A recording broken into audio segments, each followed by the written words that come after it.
Now the moment we've all been waiting for. I am Nate Riggle, and you are listening to The Way of the Bonfire. Hey, welcome back. I'm excited today because I got on and looked at the statistics. Not that I'm super obsessed with this or anything, but at least not yet. But we're starting to get more interest in listeners from different countries on The Way of the Bonfire.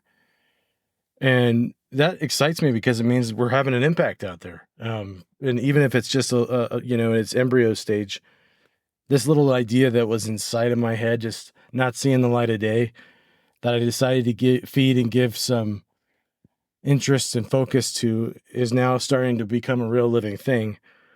And as it grows, there's more for you to look forward to and to anticipate.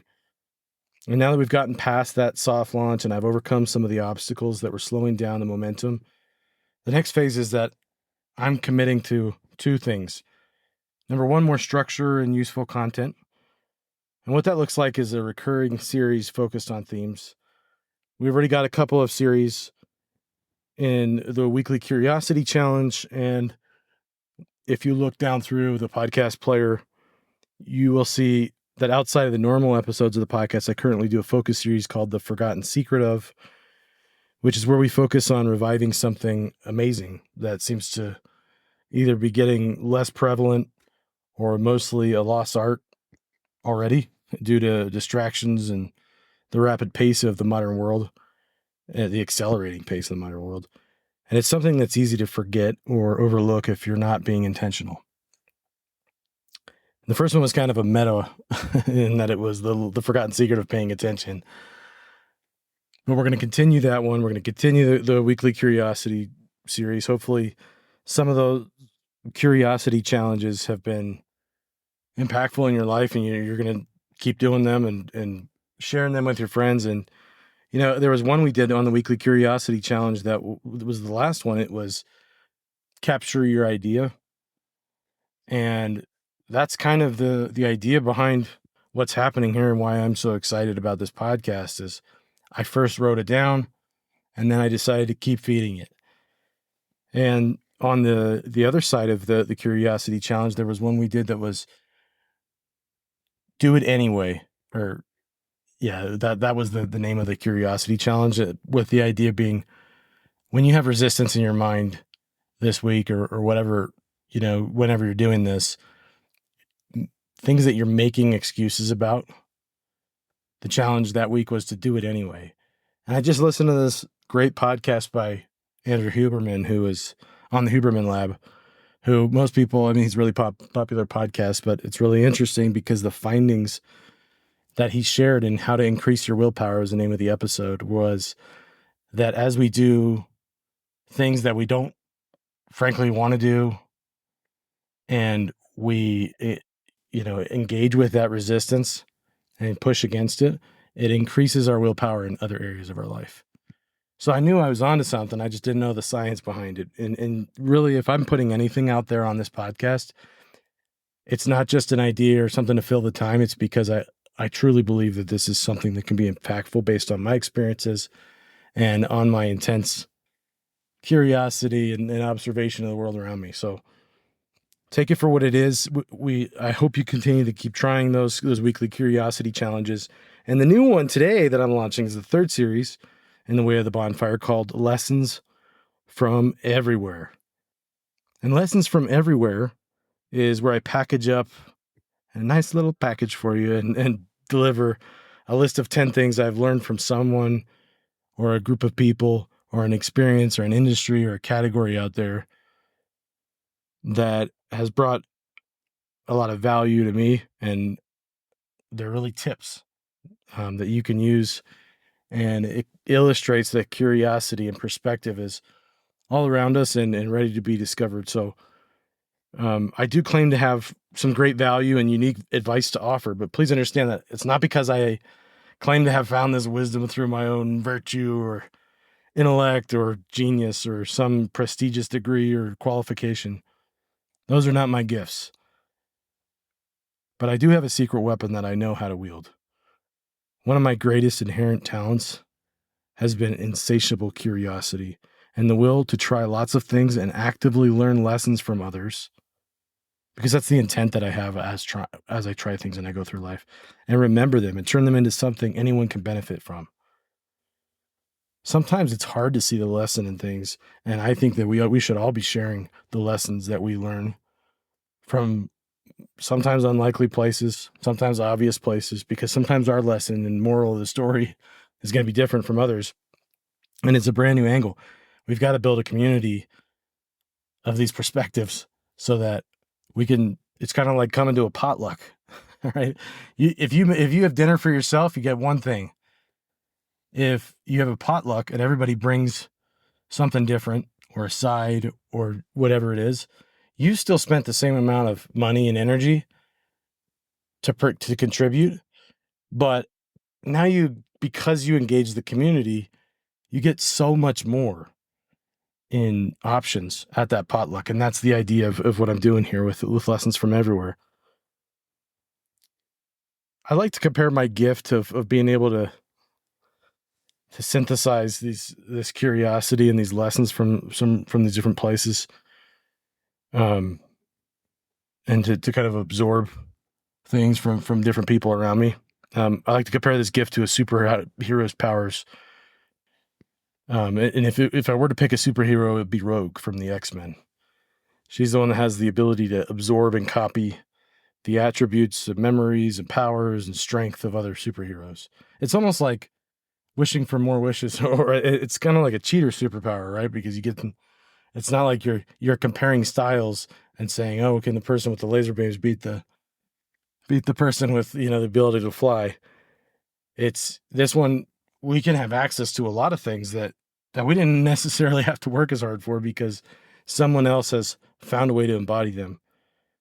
And if you want a cuter example, I'm like Kirby from the Nintendo video game franchise. The guy that pretty much does the same thing by swallowing up somebody and pooping them out and then having their powers. So I went from deep to superheroes to Nintendo characters. And that's kind of the point, is there's lessons everywhere. There's ability to relate things that we can go and collect and share with each other. And it's going to be me passing on these powers that I've absorbed and retained. And I'm putting them out there for you to copy and improve upon if you so choose to. My last disclaimer is I'm not claiming to have all the answers or to be perfect at consistently implementing them, but I'm pretty relentless at finding them and being a guinea pig to see if they work. Because sometimes it's annoying to have to try everything it's almost like you're like a big Easter egg hunt, and you don't have time to find all the Easter eggs, so might as well see what other people have found. I've put them through my own filters, and I want to encourage you to do the same. I'm not saying that you should agree with me on everything or that this is the only way, and that's why it's called perspective. It's just an angle that I have that I feel is very useful. And I wouldn't, like I said before, I wouldn't put it out there if I was still on the fence about it.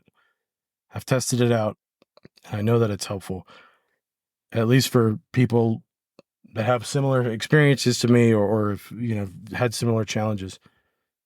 As one of my great mentors, Sam Crowley from the Every Day is Saturday podcast says, harvest the best and throw away the rest. All right, let's get cracking. Today's category in Lessons from Everywhere is Lessons from the Garbage Men. Yeah, you heard that right. The Garbage Men. I've had a lot of blue collar and white collar jobs in my time. It kind of reminds me of Billy Madison, where he's like, I was a janitor, and then I was, he's always riding that, a different thing when he does it. But yeah, it's been kind of cool to see the different worlds of blue collar and white collar, and I have a lot of respect for both lines of work and industries. And I've milked them for every drop of wisdom and experience that I can manage. My job early in my career, after getting laid off from a software company during the height of the 2008, 2010 recession, when there just weren't jobs, right? People with doctorate and master's degrees were applying for entry-level jobs. And I was I ended up getting a job, the hardest job I've ever had, working silly hours every week. I'm not going to tell them to you because you won't believe me, but I was a supervisor at a large waste management company, like one of the largest in the U.S. And I wasn't the garbage truck driver who had to go and collect all the trash, but I did have to learn how to drive the trucks and get a commercial driver's license so I could train the drivers on new technology. I could train new employees in safety, understand and plan and manage their trash and recycling routes.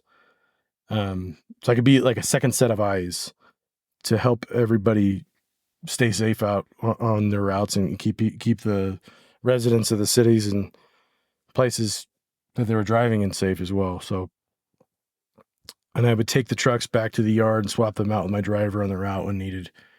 We couldn't get someone else to do it sometimes. So it was a nice thing to be able to go and get that commercial driver's license and do that. And I learned more from them, the drivers, about driving a massive vehicle than I ever taught them. So that's why this one is called Lessons from the Garbage Men, not for them. And there is the spirit of Lessons from Everywhere in and of itself. Never underestimate what someone can teach you. No matter what their title or status or age or years of experience happens to be, never squander that opportunity hidden in plain sight. Even if you hate them, even if it's somebody you can't stand, take the opportunity to learn something from how they're treating you or what maybe others aren't learning because of the way that they are. Take the opportunity to learn something from them. If you feel like they're not treating you fairly, get yours out of it. Get your lesson and your intel from that person. And don't ever like look up or down at anyone and say like, oh, this I can't learn what they learn because they're so great or they're below me, right? We're all peers in this. Everybody was pooping in diapers, relatively speaking, a few minutes ago, if you think about how short life is. So make sure that you seize that carpe diem on the opportunity to learn from everything and everybody. All right. I'm gonna start diving in on today's topic. So 10 tips from the garbage men and one bonus tip is what I've got for you today. And these have the benefit of teaching you unexpectedly how to drive better than perhaps you ever have in any vehicle. But more importantly, it has the dual purpose of some incredibly powerful reminders and tips for navigating the road of life calmly and confidently when you have a heavy load to carry and the stakes are pretty high. As you go through life, you'll see that there's more responsibilities, no matter what your age is. Well, I don't know. I haven't been 50 or 60 or 70, but my understanding is that usually there's a heavy load to carry until you get up into the 70s. And even then you've got your own challenges, right? So the first 5 tips in the list are part of this safe driving system that was invented several decades ago for all types of truck drivers, not just garbage truck drivers, but something that I think should be taught to everyone on the road, not just truck drivers, people in cars, whoever's behind the wheel of a piece of metal that's flying through space and time. This should be something that everyone learns. And I didn't learn it when I was in driver's ed. We learned how to parallel park and read the signs and everything on the road and when to turn left on a green, whatever that is. And this system, if any truck drivers are listening, they already know what this is, and maybe they're sick of it. It's called the Smith system. I think I could give you a new angle on this if you already know what it is. So hang with me. And then there's 5 tips from that one. I don't claim any kind of trademark on that or anything there, but then the other 5 tips are ones that I learned at different points from being curious and asking the best drivers we had just questions about, their job and the road. And as I was trying to figure out how to drive this big old 50,000 pound truck, how to not ruin everything. And they were super helpful. So without further ado, that was a lot of lead up to the list. Let's just dive right in. So number 1 on the Smith system, aim high in steering. And what this is, it's kind of misunderstood if you just kind of go with your gut feeling like, okay, yeah, you need to keep your eyes on the road. But what we would teach is that, the peripheral vision when you're driving a big truck, it doesn't go up. So what we would do is we'd have people in our safety room when we were kind of teaching new drivers that had never driven before. We put like an eraser or something on the ground in front of them, and we'd say, "Can you see that?" Right? And they'd look down at it, and they'd say, "Yeah." And then we'd have something as they look down at it, and we'd say, "Okay, keep your head and your eyes on that. The way that thing that's right down in front of you, immediately in front of you. Can you see what this sign says?" And we'd be out at the other end of the room, and they'd say, "No." Because peripheral vision goes down if you're aiming high, but it doesn't go up. So if you get overly fixated, some people might call it tunnel vision, whatever it is, on something in your life, having a vision in life helps you determine what's coming and how to prepare for it. On the road, literally in a garbage truck, you'd be white knuckling that steering wheel if you weren't looking straight ahead, especially if it was fully loaded with all the heavy trash, and then somebody slams on their brakes off in the distance and you didn't expect it because you're just focusing on this one car in front of you. The same thing happens in life where if you don't have a vision for the long term and let your peripheral vision keep eyes on this thing that's right in front of you, then it's kind of hard to determine what's coming and prepare for it. And it's a key component in perspective, which is one of the major tenets of this podcast. Number 2, get the big picture. Now that maybe sounds like the same thing, but it's not just about what's up ahead. It's about what all the pieces of the picture are. What we would always say to try to fool people is we'd say, how many sides does your vehicle have? And they'd say 4, front, back, left, and right. And then with a sly smile, we'd say, nope, it has 6 because it's got the top and bottom. And oftentimes we'd have like a driver that was going to pick up a commercial load. They have these forks on the front and they have to lift it up. And if they're not thinking about what's above the vehicle, they could easily break something. They could catch those forks on something up above. There's a lot of things that could happen, and they're not at a full state of awareness there. Same thing with under the vehicle. Just because there's no immediate threats in your field of vision, even if you're looking at your rearview mirror or your backup camera, doesn't mean there's nothing coming from underneath. And I would ask, with the relation to life here, what angles are you not seeing? Not just as a kind of a way to say, well, what threats I need to be anxious here and figure out what might be a problem that I'm going to run into, but more, are we really keeping our eyes open for opportunities to grow, whether that be in relationships, whether that be in work, in business, whatever that category is spiritually? Are we seeing all the angles and sides of our life as much as we should? Okay, that was number 2, get the big picture. Number 3, keep your eyes moving. And this is a big one because adapting and improvising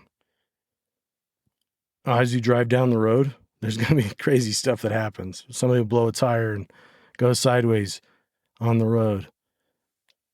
Somebody will come racing up the left side of you when you thought you'd left a cushion to go over there. And if you're not adapting and improvising and continuing to check your mirrors, know where everything is around you on a constant kind of state of awareness, then you're going to be in some real trouble. And adapting and improvising means you're not so in life. It means you're not so inflexible and rigidly following this plan that you refuse to be aware of and respond to the unexpected events and hazards and opportunities that inevitably will show up because you just got to work your plan. You planted a flag, you got to walk towards it. Somebody could show up with a treasure chest full of gold and all of your favorite, most wonderful dreams that you ever wanted on your way to that that plan that you have where you planted the flag, and you just keep going right past it. I mean, we do this. We miss out on opportunities to have a moment and slow down time, be with our loved ones, because we're not adapting to the situation at hand. It's good to have a plan, but it's also good to be flexible. So, number 4, leave yourself an out. And what this is basically it's an appropriate following distance for the speed and conditions. So if you're driving down the road, you got this 50,000-pound truck, and there's only 3 car lengths in front of you. Car slams on its brakes. That's a bad following distance because you're not going to be able to slow down, even if it does have air brakes and it's state of the art brand new truck with all the bells and whistles. You're probably not going to be able to slow down in time, and you didn't have to take that risk. You could have left yourself a little bit more of a runway or a buffer, or maybe you should have been thinking about, okay, where will I split off if and when this happens? Do I have buffers on the sides to be able to move out of this lane if I need to? And that's the whole thing is in life is it's about allowing yourself to get momentum, because we're not just going to be so cautious and drive 2 miles per hour and have a 80 car following distance, because then nothing would ever happen on the highway, and we would never get all our stops picked up in time, and we wouldn't achieve any of our goals. We want to be able to get enough momentum and take the inherent risks that come with it, the different moves and things that we make in our life, but not in a way that's unnecessarily reckless. That's even hard for me to say because I love being reckless. I love just charging ahead and just going for it. Who cares what the consequences are? We'll deal with that later. We could take the hits and just keep moving, and wonderful stuff's going to happen just as a consequence of not being, sitting and resting on our laurels. But I also have taken some big hits because of doing that. And now just looking at it, I say, you know what, I'm going to take a risk. I'm going to charge ahead. I'm going to keep going. I'm not going to let all these risks keep me from doing what I want to do and what I want to go after. I'm just going to be smart about it. I'm going to pay more attention as I go through life and figure out, okay, how can I cover myself off? Just like in martial arts, if you think you've got a perfect technique and you throw that and you get stood up with whatever they had because you didn't have a plan for what happens if it doesn't work, or you just weren't aware, you're going to be sitting flat on your back. And it's just not fun. It's not necessary always. It's still good to go out and give it a shot, but giving it a shot is better than nothing. But I think this is a better way to leave yourself an out. Number 5 of the Smith system is make sure they see you. Sometimes we think we know what someone is going to do because we see them, but we're overconfident if we don't make sure they see us. In the trash truck, you got to assume the risk is higher if they don't see you. So say there's a little girl walking across the road, across a crosswalk, and you can see her, and she hasn't looked up. She can't see you, but it doesn't look like she's necessarily going to cross the road. Are you going to make a move until you can see her and communicate with her or her mom or whoever it is to get a little wave and acknowledgement and make sure that you understand each other before you make your move? You don't want to ruin anybody's lives, your own life or the life of that little girl, that family, because you just felt like moving right along and you assumed they could see you.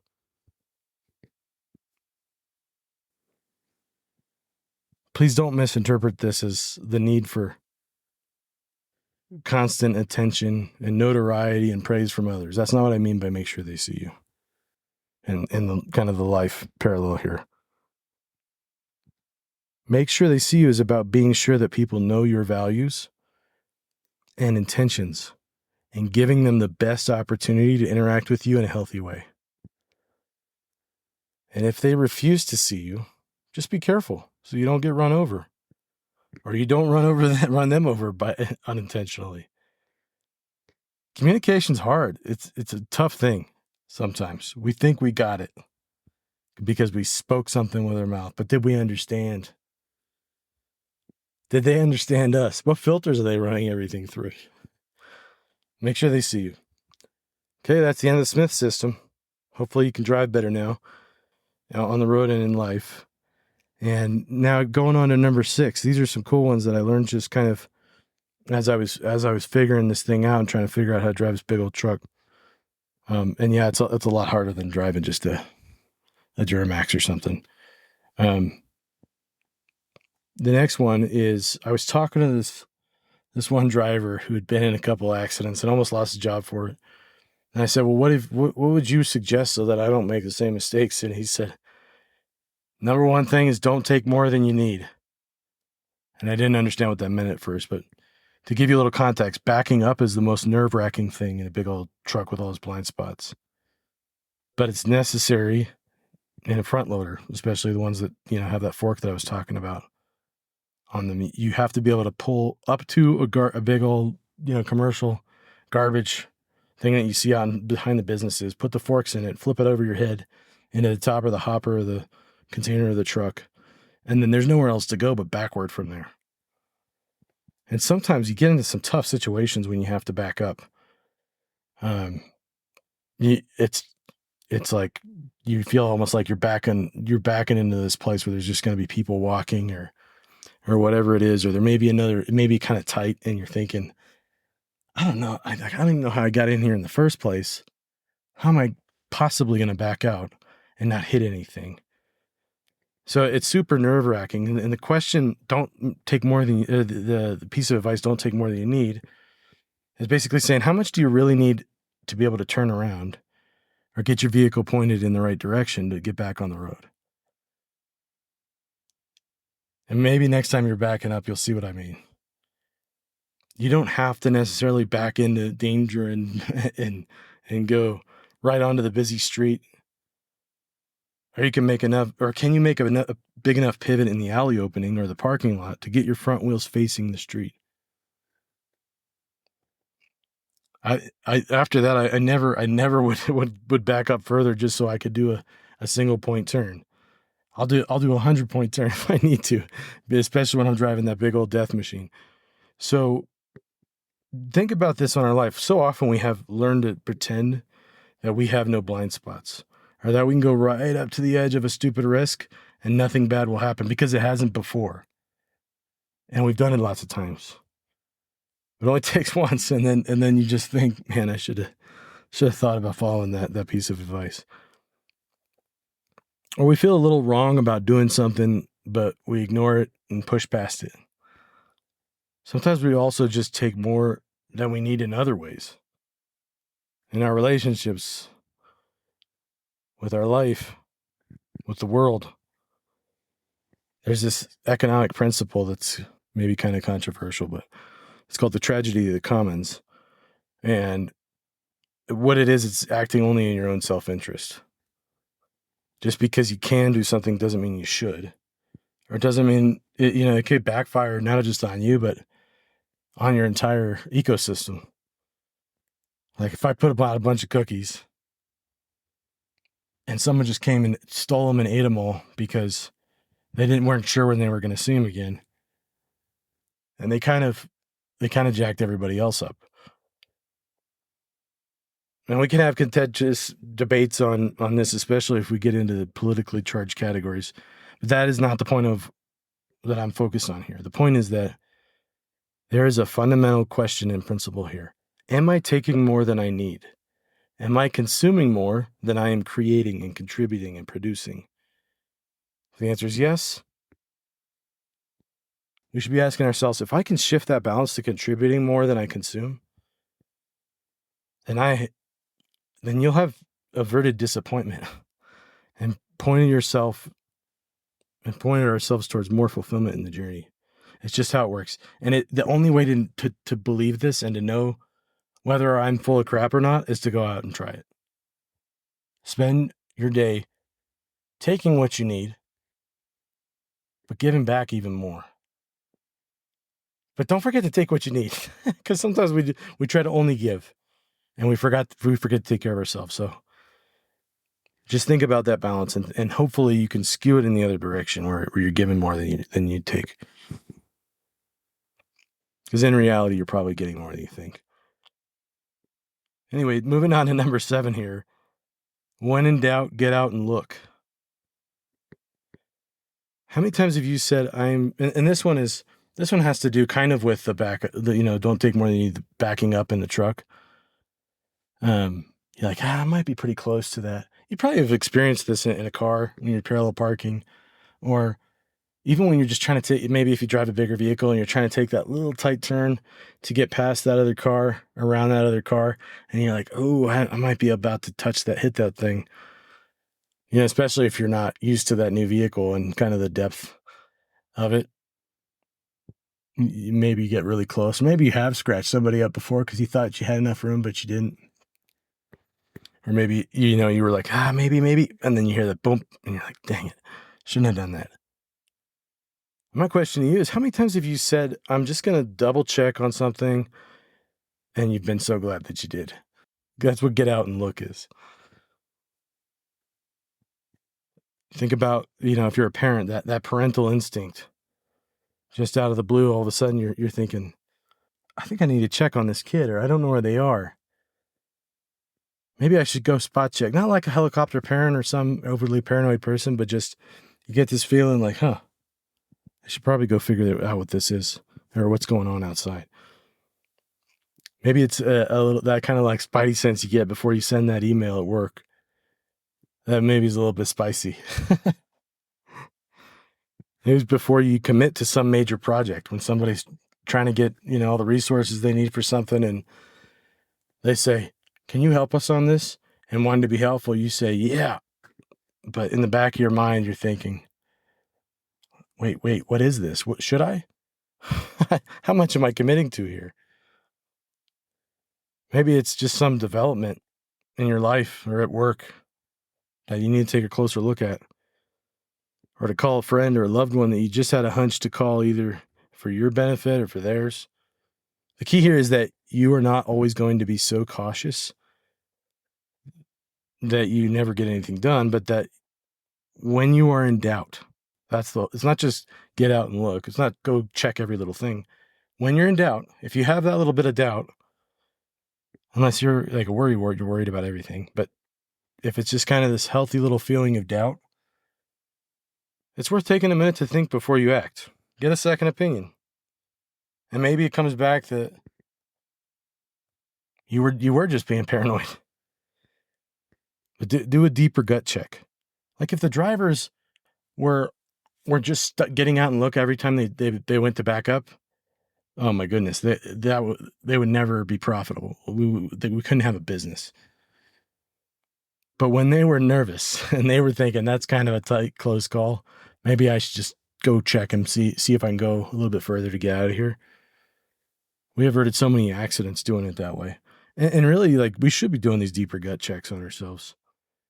Examine that contract a little closer. Ask someone to clarify what they meant when you're talking to them. Like I was saying before, sometimes we think we get it, but we didn't get it. We didn't get what the message they were trying to deliver to us. We didn't get what they were hoping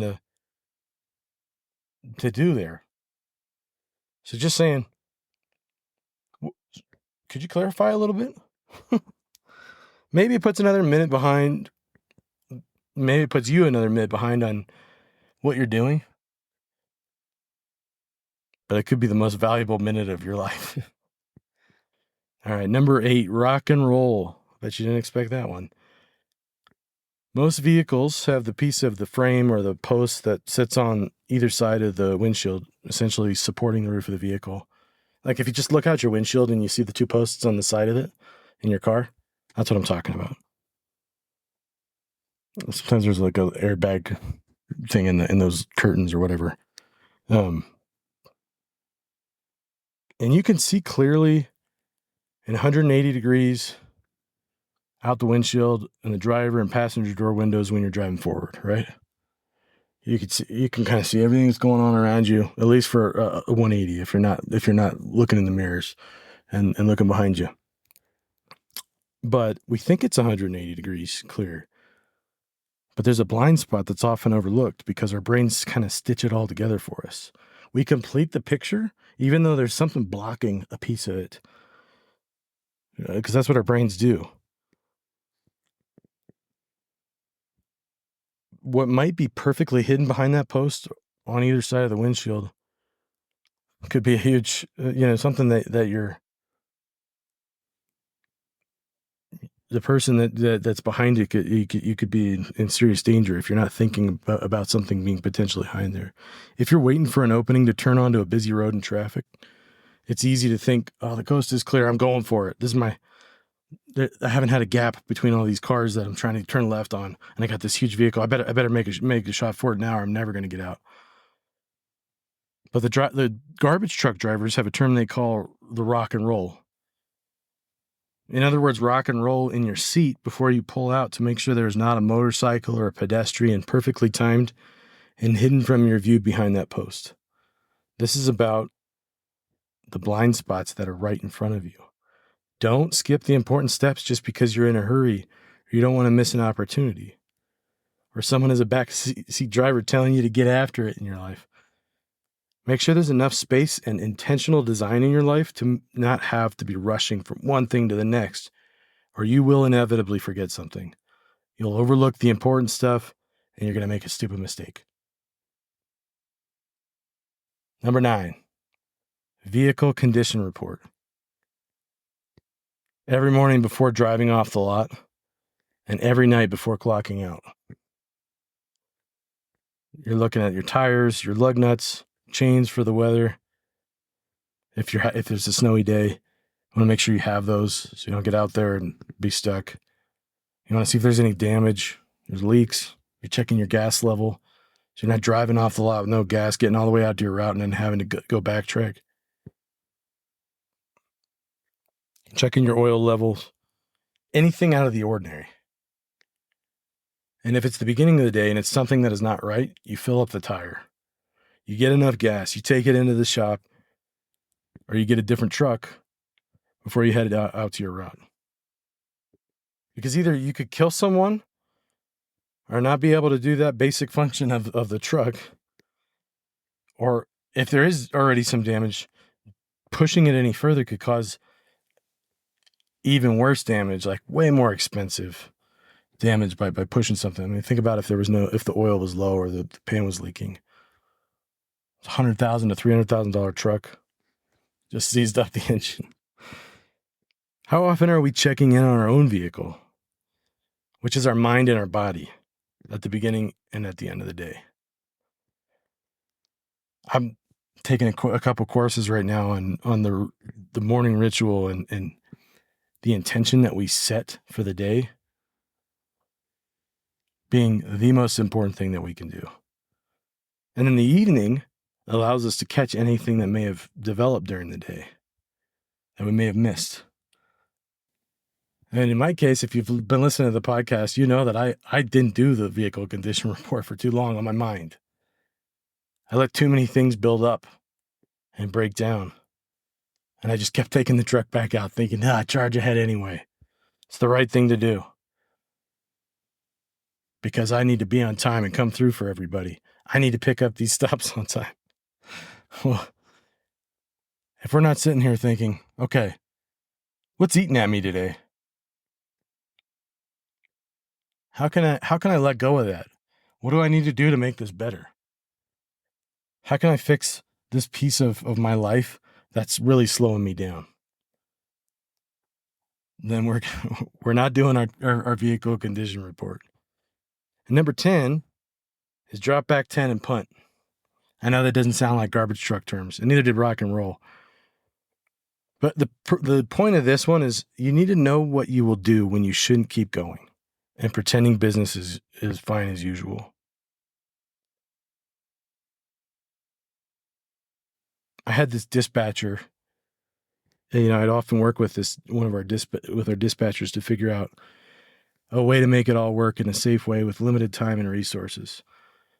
And sometimes when I would go and ask them, because they could see kind of where every driver was on their route and they'd have radios and everything, I'd say, who's available nearby to help us get everything picked up?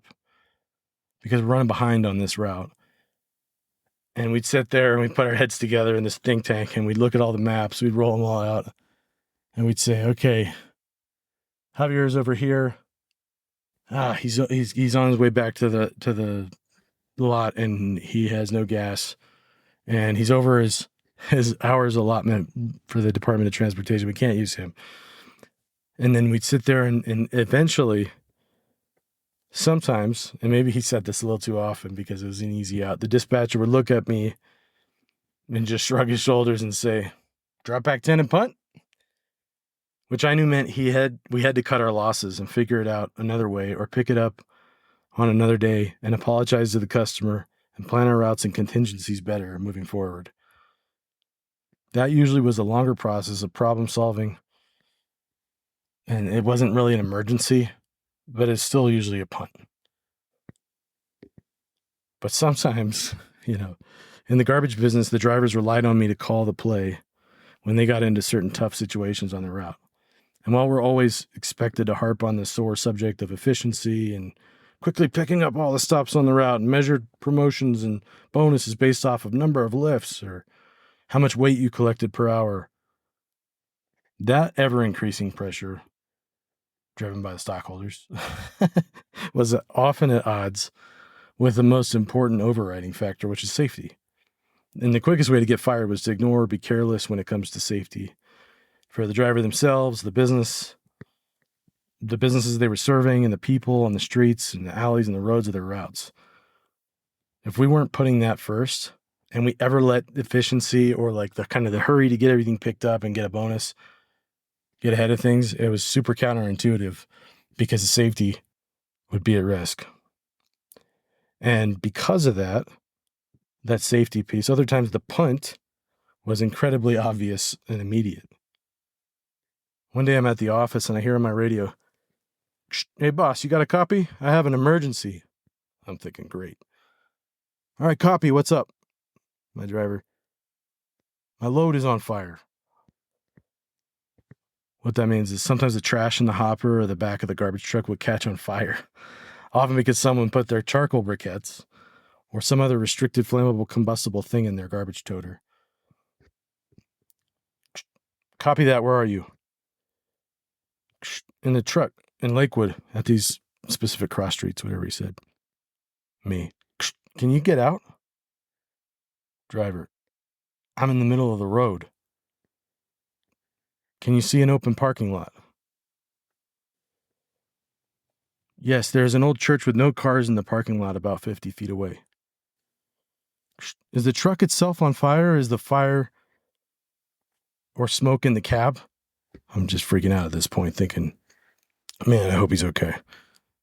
"No, I think it's just the load right now." "Okay, pull the truck into the parking lot, and if the truck is on fire, just get out.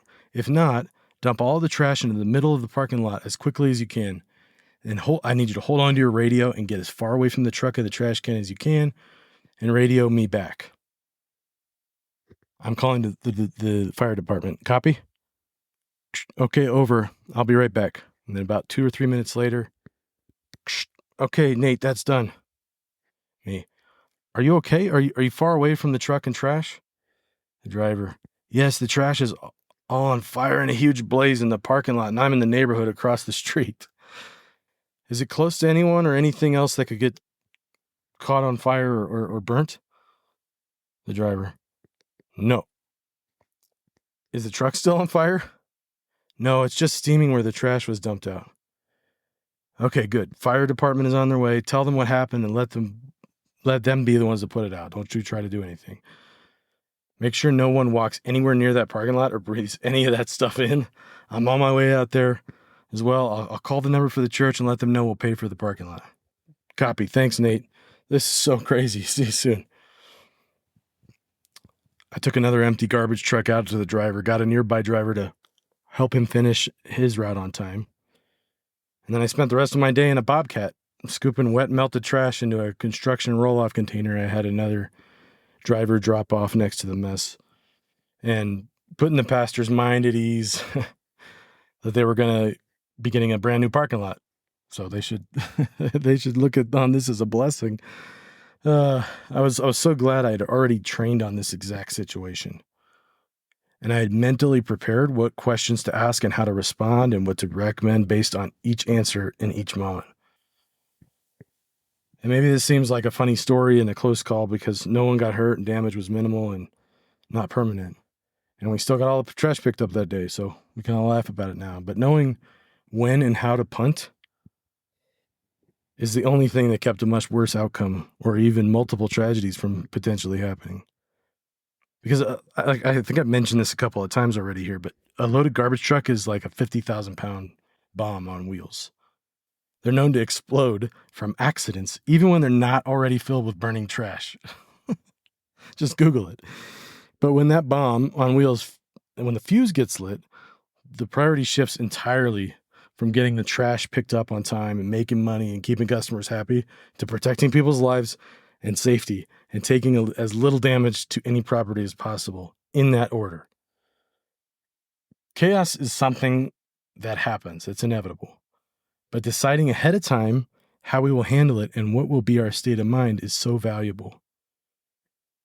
Do you know what it will look like if some area of your life needs immediate attention? It may not be as scary as or life-threateningly obvious as a burning garbage truck or a military conflict with bullets flying everywhere. But that's not the point. The point is readiness is an exercise we should be running through. And maybe I sound like a dork for saying that, but because you may still get blindsided. And we can't prepare perfectly for everything. But don't squander the opportunity to learn and be ready. Like what if a football team was playing, they were, they're back on the other side, far away from the end zone that they're going after. It's 4th and 20, and they didn't punt. That's a no-brainer. We all know that because that's what you do in that situation. And these are all very, let's say you do get blindsided. You could still use that experience to prepare yourself and others for next time. That's kind of what I'm doing with this podcast. I'm telling you some of the stuff not to do because I've made mistakes.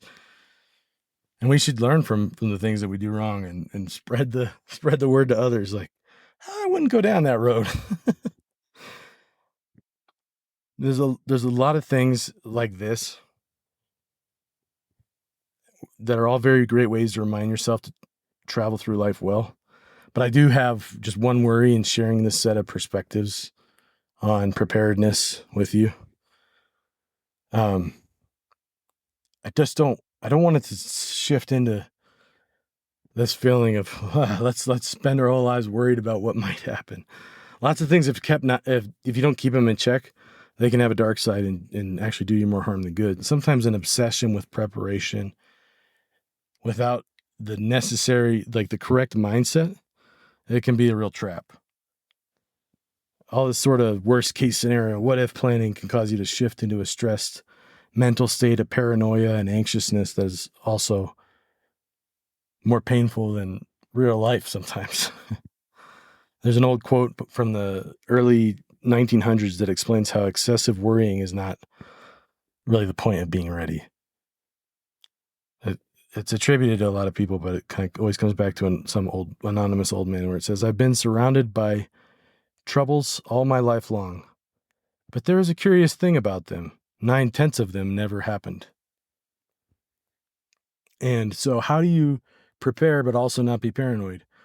And the antidote to that is today's bonus tip from the garbage man. And then we'll be done. The bonus tip is stop freaking out. When I was taking my first truck out into the city and the Beltway and to the tight alleyways and spots as part of my practice for the CDL test, I had one of our best, most experienced drivers come out with me and let me drive to the stops on his route.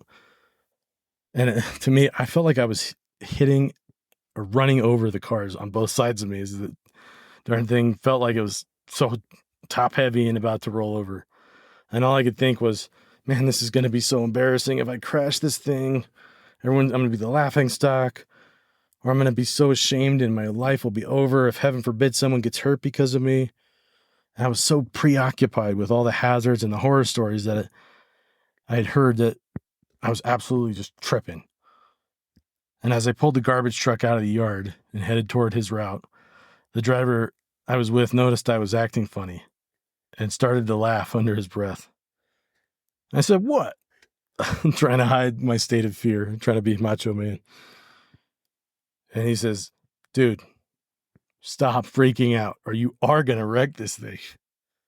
And I'm like, "What?" Just still trying to pretend. He goes, "If you don't just chill and drive this like it's a bigger version of your Jeep, you are going to psych yourself out." And I started laughing and I realized just how right he was. Calm is a great way to drive through life. There's more energy and clarity and direction and confidence and consistency when we're calm than when we're all frazzled and overcharged and caffeinated with anticipation, just pumped up like we're going into a battle or football game or whatever it is.